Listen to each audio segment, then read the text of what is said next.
인간의 뇌에는 부정성 편향이라는 것이 있습니다. 그리고 이것은 인간의 몸은 원래 긍정적인 정보보다 부정적인 정보, 그러니까 위협이나 손실에 훨씬 더 빠르게 반응하고 오래 기억되도록 설계되어 있다는 뜻이에요. 저기 뱀이 있다거나 이 열매에 독이 있다고 하는 부정적인 언어는 긍정적인 표현보다 생존 확률을 즉각적으로 높이죠. 그래서 분노나 공포를 나타내는 부정적인 표현은 집단 내에서 굉장히 빠르게 경고 신호를 전달하고 행동을 촉발하는 데 필수적이었습니다.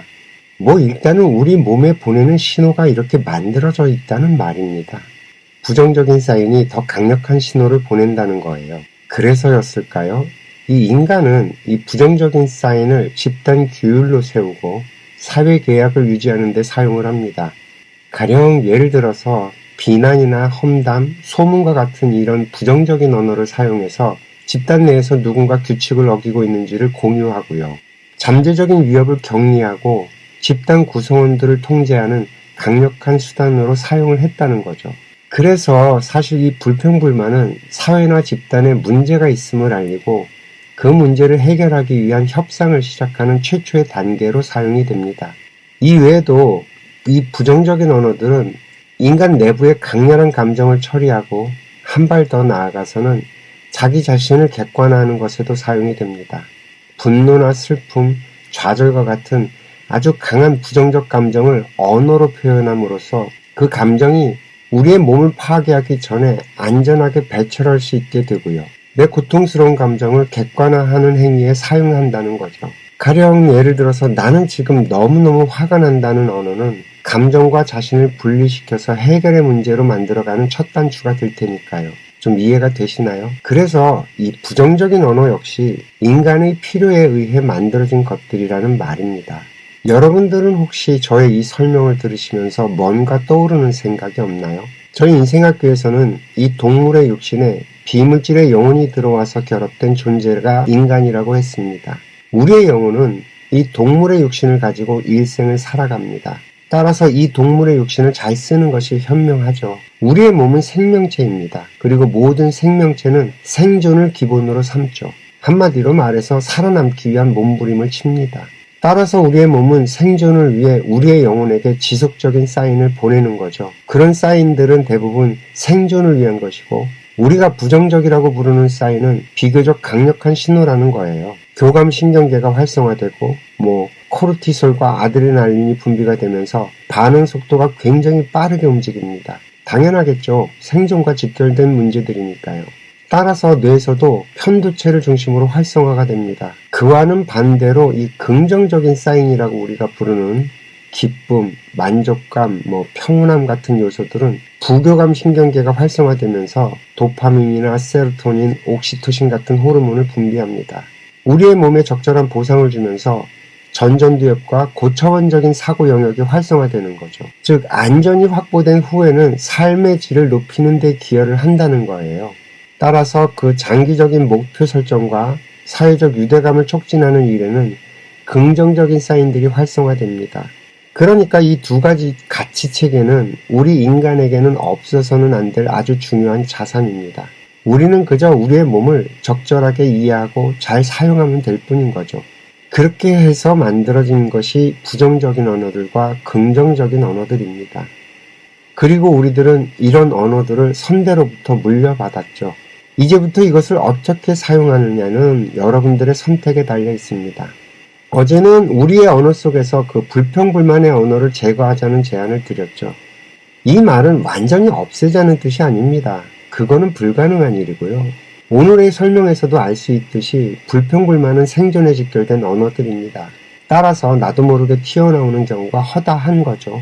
문제는 불평불만이 쌓이고 쌓여서 습관이 되어버리는 겁니다. 이게 문제라는 거죠. 생각 없이 하는 행동들. 인간은 동물이 아닙니다. 영혼이 존재하는 특별한 존재라는 거죠. 그리고 인간의 특별함은 바로 이 행복해지고자 하는 것에 있습니다. 우리가 그저 동물의 삶을 살고자 했다면 우리의 영혼이 이 육체에 찾아 들어올 필요가 없었겠죠. 당장 튀어나오는 불평불만은 그저 동물의 삶, 즉 생존의 문제입니다. 위험을 감지했다면 문제를 해결하는 단계로 넘어가야겠죠. 문제를 해결하는 영역은요, 부정적인 단어들보다는 긍정적인 언어, 긍정적인 사인이 계속 활성화돼야만 지속 가능한 삶이 만들어진다는 얘기입니다. 그래서 우리가요, 우리 주변을 이렇게 둘러다 보면 불평불만을 많이 하는 사람은 삶이 점점 어려워지고요. 불평불만을 해결하려고 노력을 하는 사람의 삶은 점점 더 발전하고 좋아지는 모습을 보게 되는 거죠. 이해가 좀 되시겠어요? 우리가 살면서 부딪히는 불편함은 우리가 해결해 가야 하는 문제들입니다. 이 해결을 어떤 식으로 해소하느냐는 나에게 달려 있다는 거죠. 일단 남 탓은 해도 상관은 없는데 그 결과는 좋게 돌아오지 않는다는 겁니다. 불평불만은 해도 되는데 나는 발전이 없고 결과도 결코 좋지 않다는 거예요. 나는 점점 행복과 멀어지는 길로 가게 된다는 거죠. 인생을 손해보는 장사로 말아먹고 말이죠. 우리 인간의 역사는 항상 문제를 해결하는 혁신가나 창조자들의 리드에 의해 발전해 왔습니다. 언제나 누군가 생각의 씨앗을 심는 사람이 나타났고요. 그를 따르는 무리들이 생겨나고요. 종래에는 모든 인류가 그 경지에 도달을 합니다.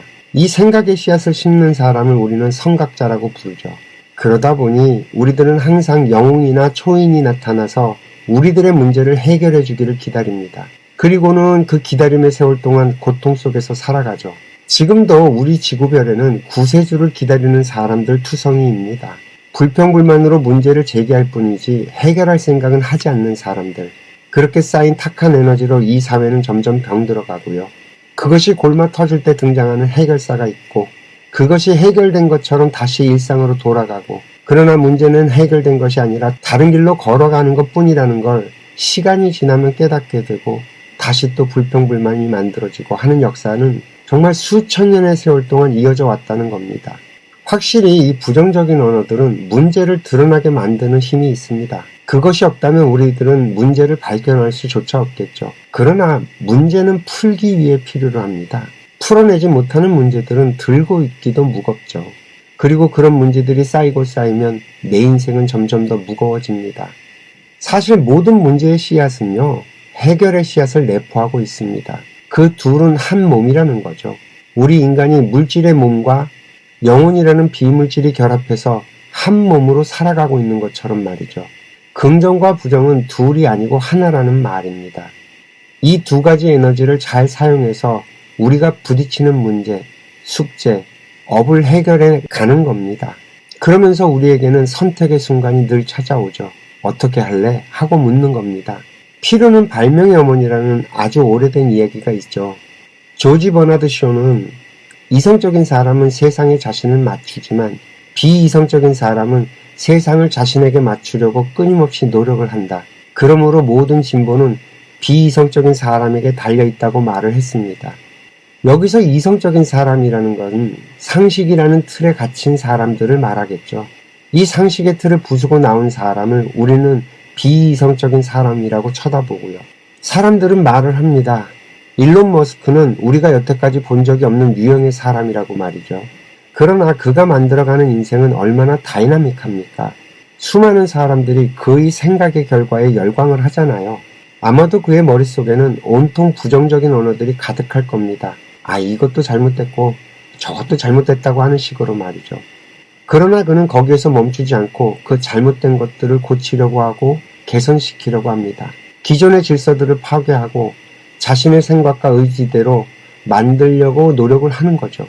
가장 비이성적인 사람이 가장 이성적인 방법을 동원하고 있는 셈인 거예요. 결국 부정과 긍정이 한 몸이라는 걸 온몸으로 보여주는 케이스입니다. 우리는 부정적인 에너지를 부정적으로 사용할 수도 있고요. 부정적인 에너지를 긍정적으로 사용할 수도 있는 아주 놀라운 존재들입니다. 전문가 집단에서는 혁신가를 세분화해서 시스템 개혁과 소셜 아트 레프레너, 커뮤니티 빌더 같은 식으로 분류를 하더라고요. 생전 처음 듣는 이 단어들을 전문가 집단에서는 효율과 전문성을 부여해 시스템화하고 정량화하는 작업을 하는 거예요. 근데 이게 항상 문제는 돈이에요. 연구를 하기 위해서는 돈이 필요로 하고 돈을 얻기 위해선 이 연구가 얼마나 중요하고 필요한지를 알려주는 그런 전문성과 결과물을 필요로 합니다. 결국 권위를 얻어내기 위해서 말을 만들어내죠. 이게 복잡하다 못해서 도대체 뭘 하려고 하는 건지 알 수도 없는 말들로 투자자들을 현혹시킵니다.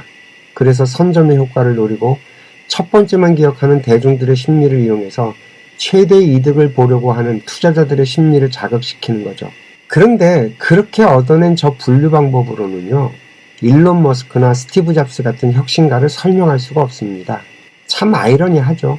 선한 의도가 선하게 쓰이지 못하는 경우는 너무너무 많습니다. 선한 의도라는 포장지는 너무너무 취약하죠. 아이고, 오늘 한 이 이야기를 책으로 내면 꽤나 간지나는 글이 될 텐데 이걸 말로 설명하자니 말이 좀 어지럽고 복잡하겠다는 생각이 듭니다. 자, 오늘의 결론은 이렇습니다. 이게 부정적이든 긍정적이든 이 세상에 필요 없이 나오는 건 단 하나도 없다. 그러니 부정이든 긍정이든 잘 써라. 다만 그 결과는 고스란히 나의 몫으로 돌아온다는 것입니다. 부정적인 에너지에 휩싸여 사는 것도 나의 몫이고요. 긍정적인 에너지로 발전하는 것도 나의 몫이라는 겁니다. 여러분들은 어떤 선택을 하시겠습니까? 오늘 이야기는 여기까지입니다. 오늘도 시청해 주셔서 감사하고요. 행복하세요.